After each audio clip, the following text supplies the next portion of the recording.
पंडित पढ़ पढ़ भटकत रह गे इत ही अजौन पाया गाम जन्म जनेऊ नहीं विपर कया घाली डोर गलम हमरा बदन कुटिन तन मैला जैसा कारा जाम तुमरे चरण कमल के पर से पहुंचेंगे सतधाम अजप्पा जाप जप निस्वा सर सुमरण करो उराम गरीब दास गरीब अगम अनुरागी चीनो अलफ इलाम। अब क्या बताते हैं परमात्मा कि जब हमें ये पूर्ण परमात्मा की महिमा समझ में आएगी तब हम इन रहस्य युक्त सदग्रंथों को समझ सकते हैं, क्योंकि हमें अभी तक पूर्ण रूप से तत्व ज्ञान नहीं प्राप्त हुआ और न ही ये सदग्रंथों का ज्ञान हमें इन अनजान लोगों ने दिया, क्योंकि इनको स्वयं ज्ञान नहीं था।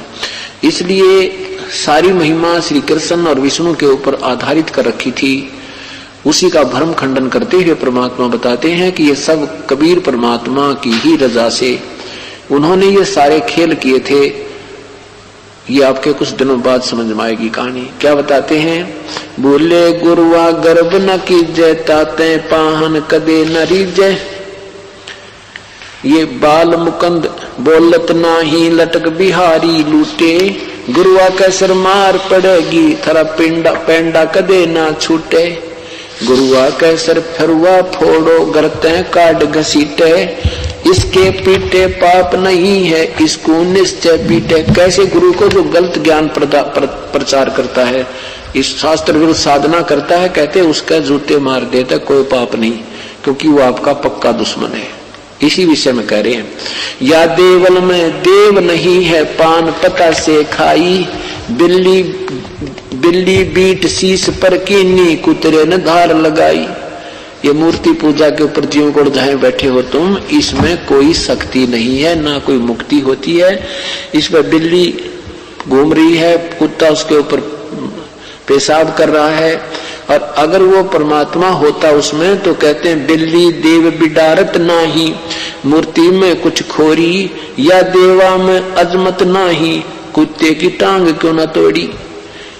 क्या कहते हैं कि अगर ये तेरे भगवान में शक्ति थी तो इस कुत्ते की टांग क्यों ना तोड़ दी जो उसके ऊपर पेशाब कर गया भगवान तेरे ठाकुर के ऊपर। अब पहले तो हमारे पूर्वज श्रद्धालु बहुत थे, डरने वाले थे परमेश्वर से, और इन नादानों ने उसका नाजायज फायदा उठा लिया।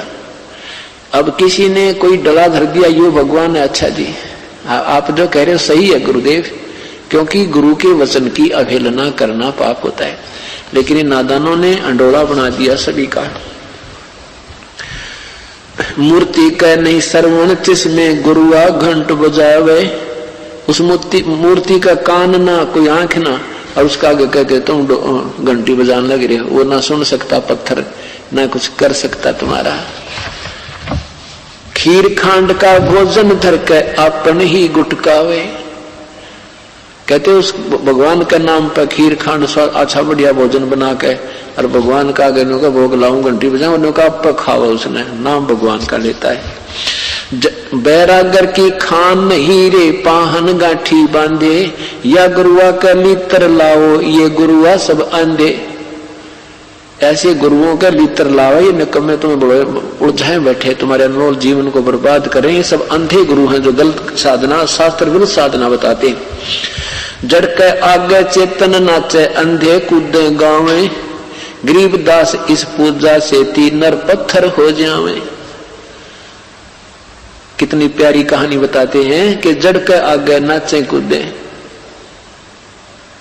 और गाँव में इस पूजा से कहते नर भी पत्थर हो जाते हैं। यही कारण है कि बेचारे भक्तिहीन हो जाते हैं, भावना रही को नहीं, ना उनके कोई काम ठीक से हुए, और अब गुटी सूटी लाने लगे, आपस में खेचा तानी लड़ाई झगड़े पत्थर हो गए, अब किसी की मानते नहीं।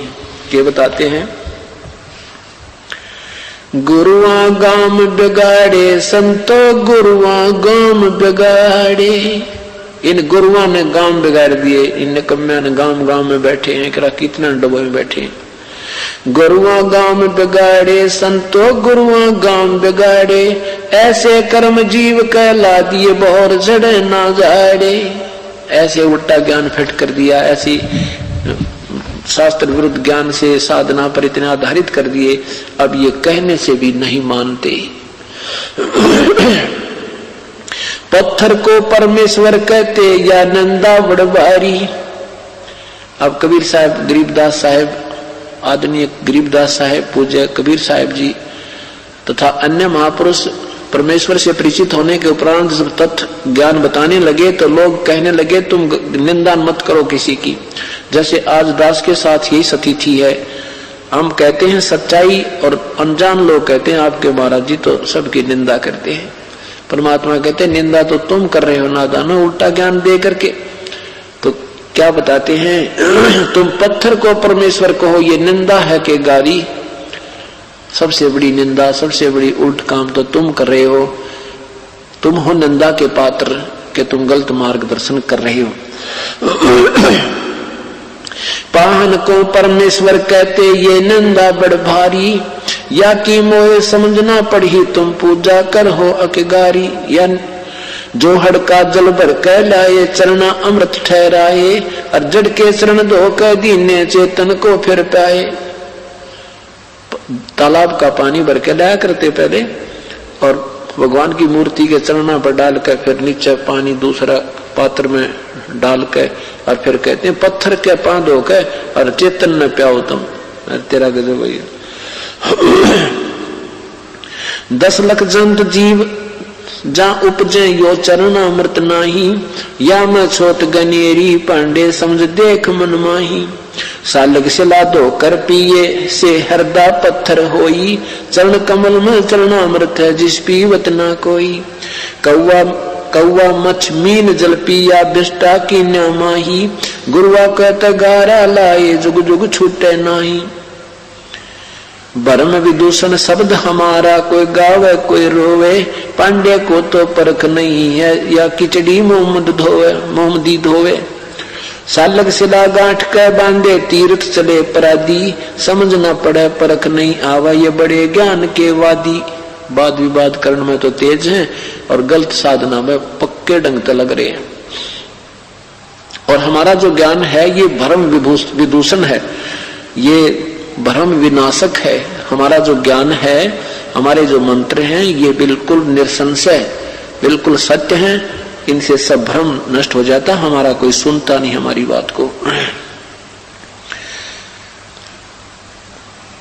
बैरो भूत मसाणी पूजे दुर्गा देवी ध्यावे, उती कहतो तब ही बाजे बकरे आण कटावे। भेड़ पूछ को पंडित पकड़े बादो नदी बिहंगा, गरीबदास व भवजल डूबे नहीं साध सत्संगा। परमात्मा की प्यारी आत्मा आदरणीय गरीबदास साहब कहते हैं कि वो इस संसार रूपी 84 लाख योनियों में डूब जाएंगे, इन्हीं में पड़े रहेंगे जिनको संत का सत्संग नहीं मिलता। ये शास्त्र विरुद्ध साधना एक भेड़ की पूंछ पकड़ के दरिया को, भादों के अंदर जो दरिया बहकर चलती है उस समय, और भेड़ की पूंछ को पकड़ के पार करने की जो सलाह देता है, तो उसके विषय में कहते हैं कि भेड़ पूछ को पंडित पकड़े भादो नदी बिहंगा, गरीबदास वो भवजल डूबे जिनको नहीं मिला साध सत्संगा। जिनको परम संत का सत्संग नहीं मिला वो 84 लाख योनियों में डूब जाते हैं।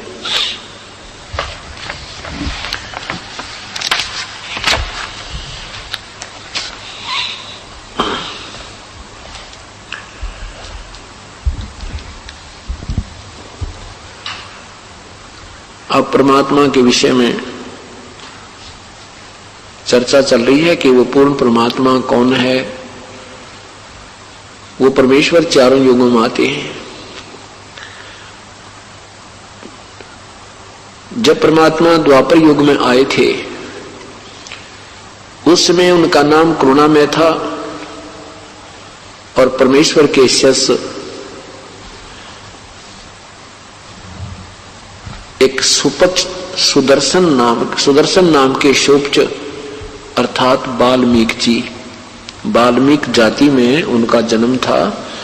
वो प्यारी आत्मा परमेश्वर की सच्चे शिष्य बने, और एक इंद्रमती नाम की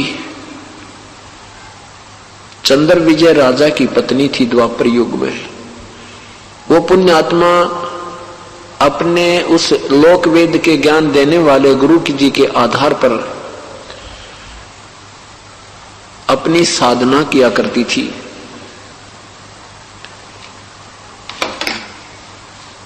गुरुजी ने, उसके गुरुदेव ने बता रखा था कि व्रत उपवास करना, भगवान विष्णु और शिव की साधना करने से और भूखों को भोजन खिलाना एक अति आवश्यक होता है। व्रत रखना आदि जो साधनाएं प्रचलित आम लोक वेद के आधार पर हैं, ऐसे उस गुरुदेव ने उस लड़की को, इंद्रमती को साधना बता रखी थी। ओम नाम का जाप करना, ओम नमः शिवाय जाप करना आदि आदि जंतर मंत्र दे रखे थे। और एक विशेष ज्ञान दिया था कि तू पिछले जन्म में शुभ कर्म बहुत कर रखी है बेटी, इसलिए तू रानी बनी है। आपके द्वार पर कोई भी आ जावे उसे भूखा मत जाने देना, प्रार्थना करना, भोजन करवाना। और ज्यादा लाभ होता है जो साधु संतों को भोजन कराया जाए। तो आप अवश्य एक साधु को प्रतिदिन भोजन कराया कर, संत को। इंद्रमती ने ये प्रण कर लिया, कसम खा ली कि मैं प्रतिदिन एक संत को खाना खिलाऊंगी। और इस बात को याद रखने के लिए कि मैं कहीं भूल ना लग जा, मैं पीछे खाना खाया करूंगी, पहले किसी संत को भोजन कराया करूंगी। ये उसने एक अपना शपथ ले ली, आप अपना एक प्रण कर लिया। ये कार्यक्रम चलता रहा, कई वर्षों तक ठीक चला। एक समय क्या हुआ कि कुंभ का मेला आ गया। कुंभ के मेले में ये सभी तीनों गुणों के उपासक ये उस पर भी स्नान करने के लिए प्रस्थान कर गए। उस क्षेत्र में कोई भी साधु संत, जिनको हम संत मानते थे, जैसे लाल कपड़े पहन कर, गले में माला डाल रखी, माथे पर तिलक लगा रखे, इस तरह के जो साधक थे उनको संत कहा करते। तो वो सभी संत जन स्नान करने के लिए प्रस्थान कर गए, क्योंकि पहले पैदल चलते थे, 2-3 दिन पहले चल पड़ते थे, 2-3 दिन वहां रुकते थे, फिर वापस आने में इस प्रकार कई दिन लग जाते हैं। अब रानी ने आसपास के सभी स्थानों को पर अपने नौकर वगैरह भेजकर पता करवाया। उन्होंने आकर सूचना दी कि रानी यहाँ आसपास 20, 30, 50 किलोमीटर तक कोई संत नहीं है। अब रानी ने कसम खा रखी थी कि मैं प्रतिदिन एक संत को भोजन करा के पीछे आहार करूंगी।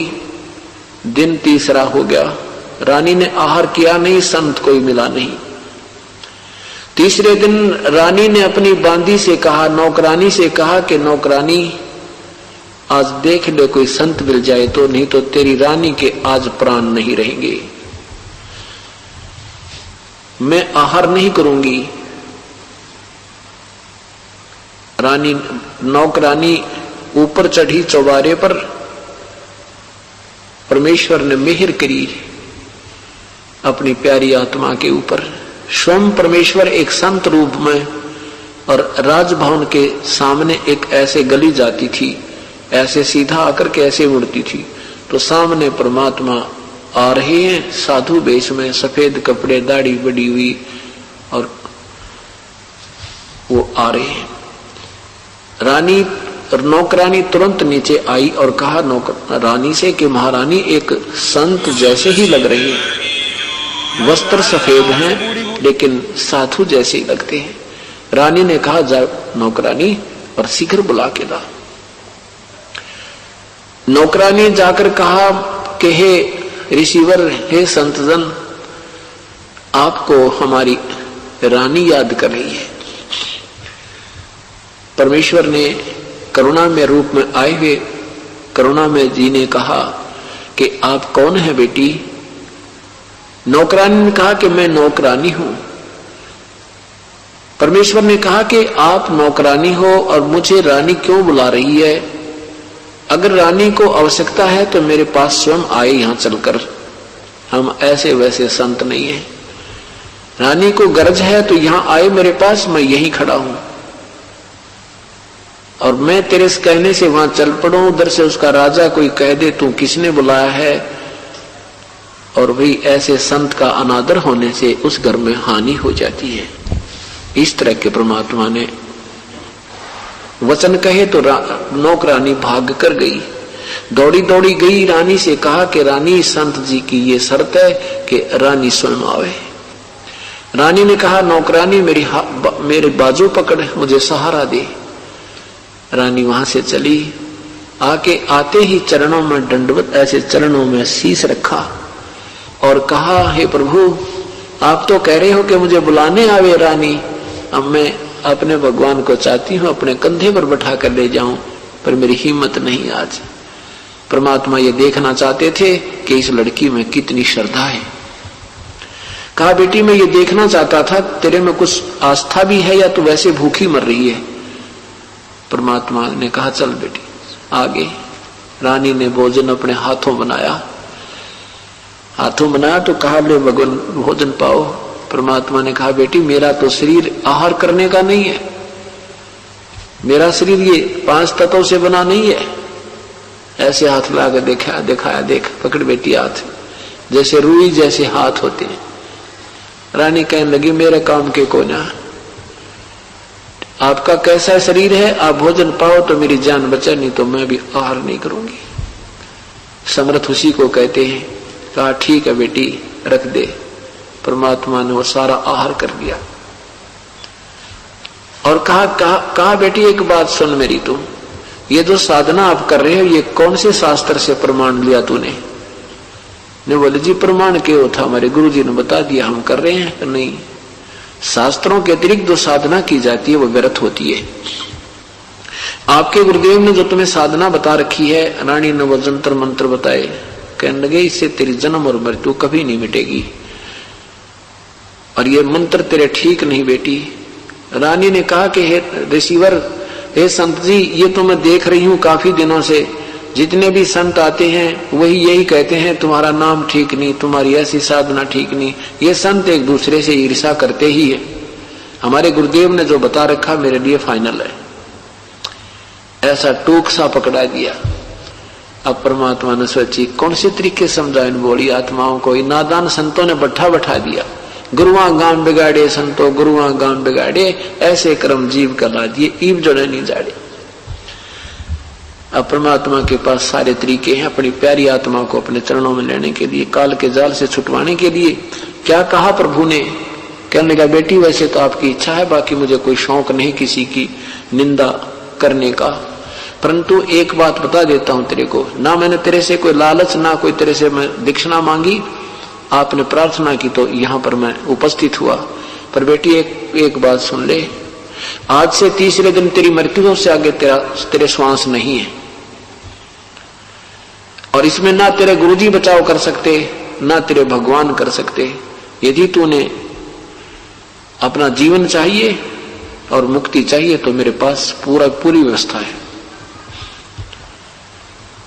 अब रानी ने सोची सचमुच ये महापुरुष, इनका शरीर भी कुछ और ही तरह का है और अपनी मृत्यु का नंबर आवना तब ये भूल जाता है इंसान कौन क्या है।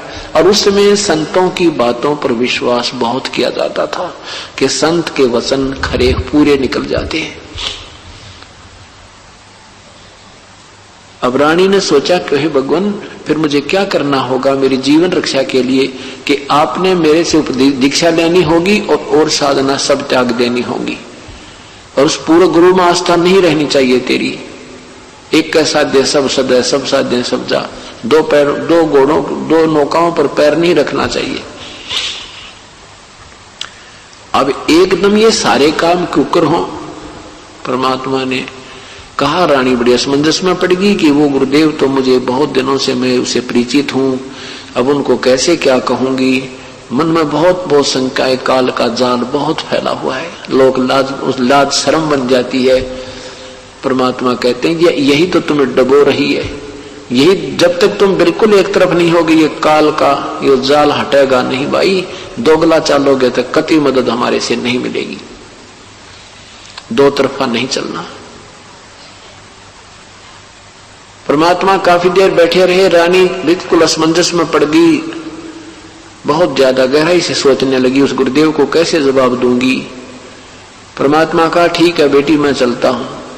अंतर्यामी सारी जाने थे इसमें के उथल पुथल हो रही है। तो रानी चरणों में गिर गई, कहने लगे, भगवान जो तुम कहोगे मैं वही करूंगी, मेरी जान बच जावे। अब ठीक है, उपदेश ले।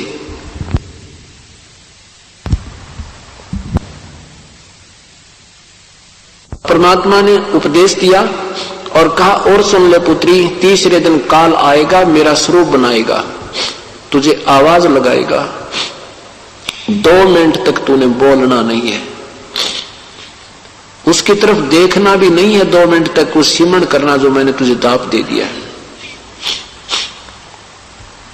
2 मिनट सिमरण करने के उपरांत तू उसके शरीर को देखेगी तो उसका वास्तविक शरीर होगा, मेरे वाला शरीर नहीं रहेगा। एक बार तू देखना, उसका दर्शन करते ही तू नाम जाप करने शुरू कर देना, और 2 मिनट के बाद फिर उसकी तरफ दृष्टि देखना, उसका वो जो कवर मेरे वाला डुप्लीकेट चढ़ा के आएगा वो सब हट जाएगा। इस मंत्र में इतनी शक्ति है। और वो समझ जाएगा कि ये लड़की परम संत की शरण में है। परंतु इसमें एक मर्यादा है कि हमारा नियम मत तोड़ देना। पुण्यात्माओं, ये सत्कर मान लेना, इस परमेश्वर से मैं 17 साल से परिचित हूं। जिसने पूर्ण रूप से हमारा नियम निभाया है उसका कोई किसी प्रकार का कोई आकाज नहीं हुआ, कोई नुकसान नहीं हुआ, किसी प्रकार का हुआ है तो बहुत जबरदस्त हानि होनी हो और वो थोड़े में टली है। ऐसे ही परमेश्वर ये पूर्ण ब्रह्म समर्थ है, सर्वशक्तिमान है, दुनिया के दुख दूर करते हैं। हम उसी परमेश्वर की आत्मा है। अब इंद्रमती को पक्कम पता था कि संत जो कह रहे हैं ये सत्य है, और दिन 3 थे, कोई मर्यादा भंग नहीं होने दी, बिल्कुल साधारण रूप से लगी रही, विशेष कसक के साथ। तीसरे दिन दोपहर के बाद 4 बजे सी काल आया सतगुरु रूप में, आवाज लगाई कि इंद्रमती। रानी ने देखा गुरुदेव आगे। परमेश्वर ने कहा था कि उस दिन मेरे रूप में काल आएगा तो उठ के सत्कार भी मत करना उसका, अन्य समय में। उसके बाद अगर गुरुदेव का सत्कार नहीं करोगे तो तुम नाम रहित हो जाओगे, लेकिन ये मेरा आदेश है उस दिन के लिए बेटी। अब सामने देखा वो परमेश्वर रूप में, अपने गुरुदेव के रूप में, और काल आया कि इंद्रमती क्या कर रही है बहन। इंद्रमती ने देखा कि ये तो सचमुच आ गया, क्योंकि गिगी तो बंध रही थी और उंगलियां पर गिन रही थी। तीसरा दिन और लास्ट समय चल रहा था। उसी समय सिमरण शुरू कर दिया जो मंत्र दिया था। 2 मिनट के बाद डरती डरती आंखें खोली तो उस काल का वो स्वरूप बदल गया था। ओरिजिनल स्वरूप जो यम का था, काल का स्वरूप उसके ऊपर यूं का दिखाई दे रहा था। तो उस काल ने भी देखा कि इसके मंत्र से तो मेरा वो कवर हट गया, तो जान गया कि इसके मंत्र में शक्ति है। आगे नहीं बढ़ा, फिर वो वहीं खड़ा हो गया। कहने लगा, इंद्रमती अब तो तू बच गई, तुझे फिर देखूंगा। इस बात से इंद्रमती गदगद होगी, हे भगवान सचमुच आज तो बात बिगड़ जाती यदि मैं आज परमेश्वर की शरण में नहीं होती। अब वो तो चले गए, काल तो चला गया। रानी फूली नहीं समावे, कभी नौकरों को बतावे, कभी राजा के पास गई कि आज मेरी मृत्यु होनी थी, मैंने जो गुरुदेव बनाए उसकी कृपा से मेरी मृत्यु टल गई। राजा कहता है कि तेरा भी दिमाग खराब हो रहा है, क्योंकि राजा नास्तिक था। नास्तिक था, वो परमात्मा की तरफ आस्था नहीं करता था और रानी को मना नहीं करता था। ये भी उसमें एक विशेष खासियत थी।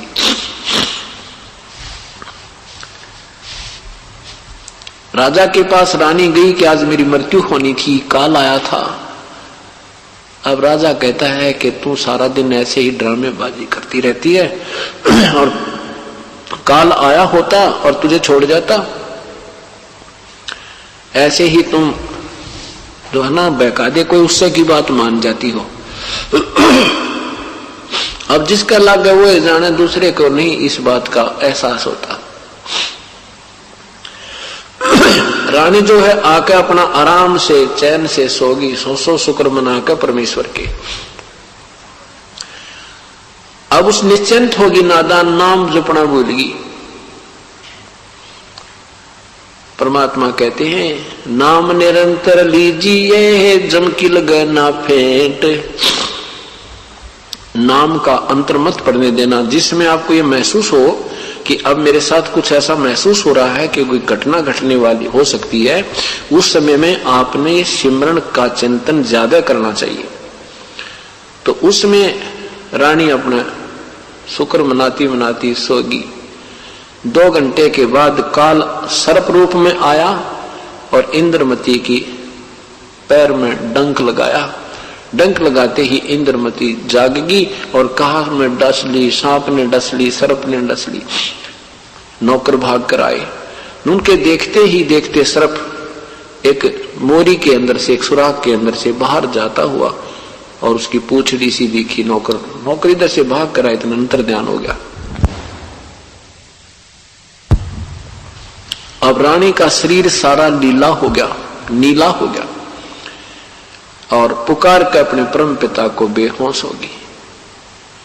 इतने में परमेश्वर आए, राजा आ गया, सारे कुछ इकट्ठे हो गए और परमात्मा ने अपना एक जंत्र वैसे लोग दिखाने के लिए एक शब्द बोला और लड़की को जीवित कर दिया। बोलो सतगुरुदेव की जय। अब रानी से कहा कि बेटी आज मेरी शरण में नहीं होती और तू मेरे हर नियम का पालन नहीं करती, यदि तू आस्था जरा से भी तेरे पूर्व गुरु में रख लेती तो भी आज तेरी मदद मैं नहीं कर पाता। बेटा ये नियम होता है। अब दिन थोड़े थे, सूचना पूर्व थी, इसलिए रानी ने कति श्रद्धा किसी में नहीं बनी। यह सत्कर्माना अपना जरा सा भी कोई भावना किसी अन्य संत में हम होगी तो अंतर्यामी है। पति भर्ता पद से हम गिरते ही मालिक साथ नहीं देगा। हम गुरु भर्ता पद से गिर जाएंगे तो भी परमात्मा की कति मदद नहीं करेगा। हम इसलिए यहाँ फंसे रहते हैं, हम इन नियमों का पालन ढंग से नहीं करते और मर्यादा बिना बात बने नहीं। अब परमेश्वर ने कहा कि बेटी अब तू चाहेगी ना तब तेरी मृत्यु होगी, चिंता मत करना, पर नियम मेरे सारे निभाना। अब तो उसको पता लग गया मेरी तो बात बिगड़ गई थी। वो पहले वाले गुरुजी आए, दूर रोटी खवाई और जाओ, चवन्नी नहीं दी उसको खाना। परमात्मा ने कहा आपके द्वार पर कोई भी आवे खाना खिला दीजिए, लेकिन जो गुरुद्रोही हो जाए उसको खाना भी नहीं देना चाहिए, वो पागल कुत्ता हो जाता है। ये सत्कर्माना जो गुरुद्रोही हो जाता है आपके गुरु का विमुख होकर के, और फिर वो क्या करेगा, आपके घर बैठेगा, आपकी गुरुदेव के बारे में को 19-21 कहेगा, आपकी भावना खराब कर देगा। वो पागल कुत्ते की तरह आपको भी पागल कर देगा, आपको डंक लगा के। और उसको साफ बता देना तेरे गुरुजी को कि मैंने अपना गुरुजी बना लिए हैं, आपका मेरा नाता खत्म है। अब वो पहले जो गुरुजी बना रखा था वो आया लठोड़ी लेके, ठीक है, आगे बैठ गए, आदर किया, जलपान कराया और स्पष्ट बता दिया जी मेरे साथ ऐसे ऐसे घटना घटी है, मैंने गुरुजी अपने पूर्ण संत से नाम उपदेश ले लिया।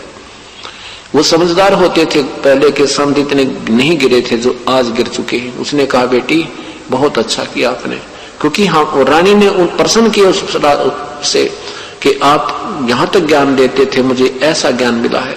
तो संत ने कहा बेटी मुझे आगे का कोई ज्ञान नहीं है, मैं आपको ब्रह्म नहीं डालना चाहता, और बहुत अच्छा हुआ आपने परम संत से उपदेश मिल गया, मुझे कोई नाराजगी नहीं है। वो अपना चला गया उठ कर। तो ऐसे हमने अपना पीछा छुटवाना है काल के दूतों से, किसी से कोई लाज शर्म नहीं करनी, हमने कति एक तरफ होना होगा। अगर डुप्लीकेट काम करोगे तो डुप्लीकेट लाभ मिलेगा, चाहे आप ऊपर तक कितना ही भगत बने दिखते रही हो, अंदर से जरा सा भी खोट हो गया मालिक मदद नहीं करेगा। इस मार्ग से मैं खूब परिचित हूँ, और आज ये जो है 11वां वर्ष लग गया दास ने उपदेश देते ने, और सबको यही इंस्ट्रक्शन पहले से देता रहा। जो इसके ऊपर खड़े हैं आज उनके ऊपर जरा सी भी आँच आई होता है, और आई है तो को बहुत भयंकर करड़ाई को थोड़े में टल जाती है। अब क्या किया कि परमेश्वर ने से इंद्रमती ने कहा है प्रभु ये मेरा पति है ना, बहुत अच्छी आत्मा का आदमी है, पर पता ना इसकी कौन सी उल्टी बुद्धि अड़गी, ये राम नाम न मानता है कोई ना, और मुझे मना नहीं करता। आप दया कर दो,